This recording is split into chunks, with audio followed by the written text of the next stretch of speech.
This is Ghost Rider 615. And we have been told so many lies that it may take a creation of a new system, planet, universe in order to untangle it all. I have something that I would like you to listen to. Please be open-minded. Why would anybody believe it?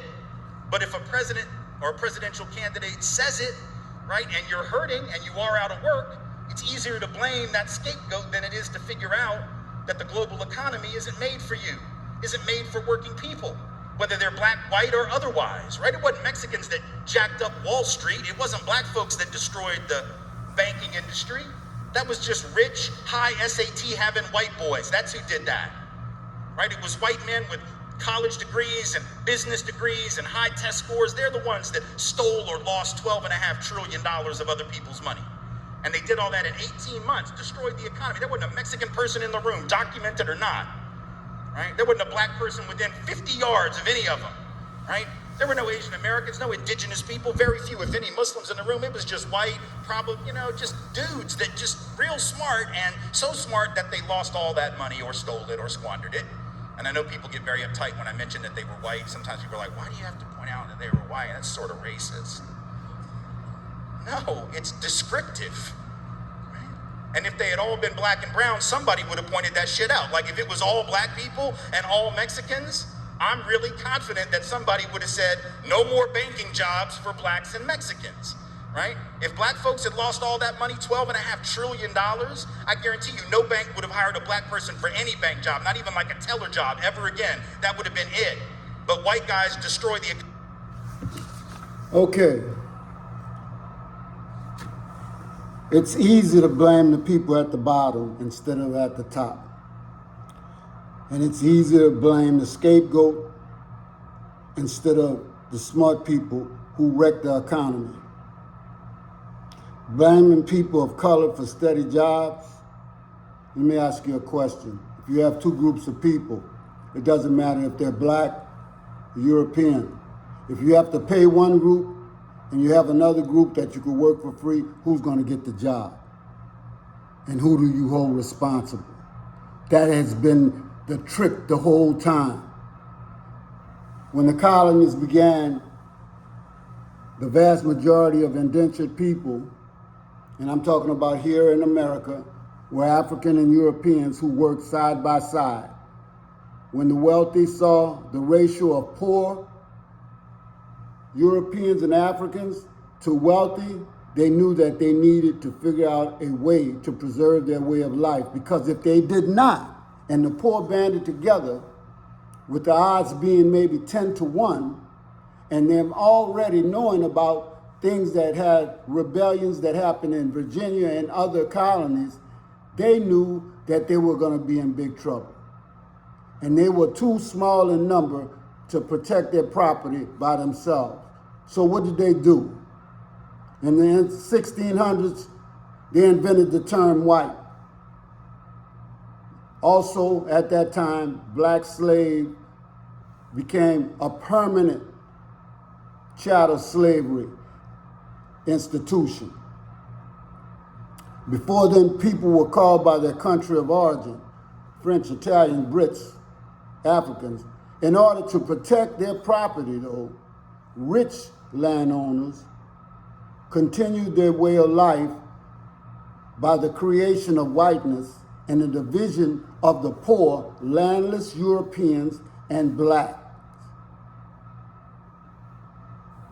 After hearing about the rebellions in other colonies, they decided to put poor Europeans and against black, poor Africans. They got rid of the Europeans' indentured servitude, gave the men land, horses, guns, and whips, and other perks and advantages, because these European peasants started to think that they were aligned with their wealthy European landowners. And they became the protectors or the police of the wealthy Europeans' property land, and slaves. In fact, the origin of the police lie in this narrative that I just got through talking to you about. By the beginning of the Civil War, wealthy landowners also had their fighting force, which were those poor Europeans, the trick that has worked for hundreds of years, to pit one poor race against another poor race, to enslave one race into perpetual servitude. But we have it all wrong. There is only one race, and that's the human race. And so there goes the lie. If we only have one race, the human race, then everything else is foolishness. You're creating something out of nothing. You're blaming people that have nothing to do with the economy, because we, as black people, have stayed at the bottom of the economic totem pole. So what is it really that you hate about us? And one thing that Francis Cress Welsing said is, you fear the annihilation of your group. And it all goes back to DNA.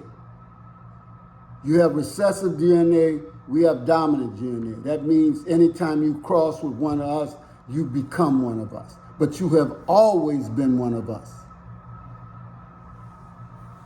This is Ghost Rider 615.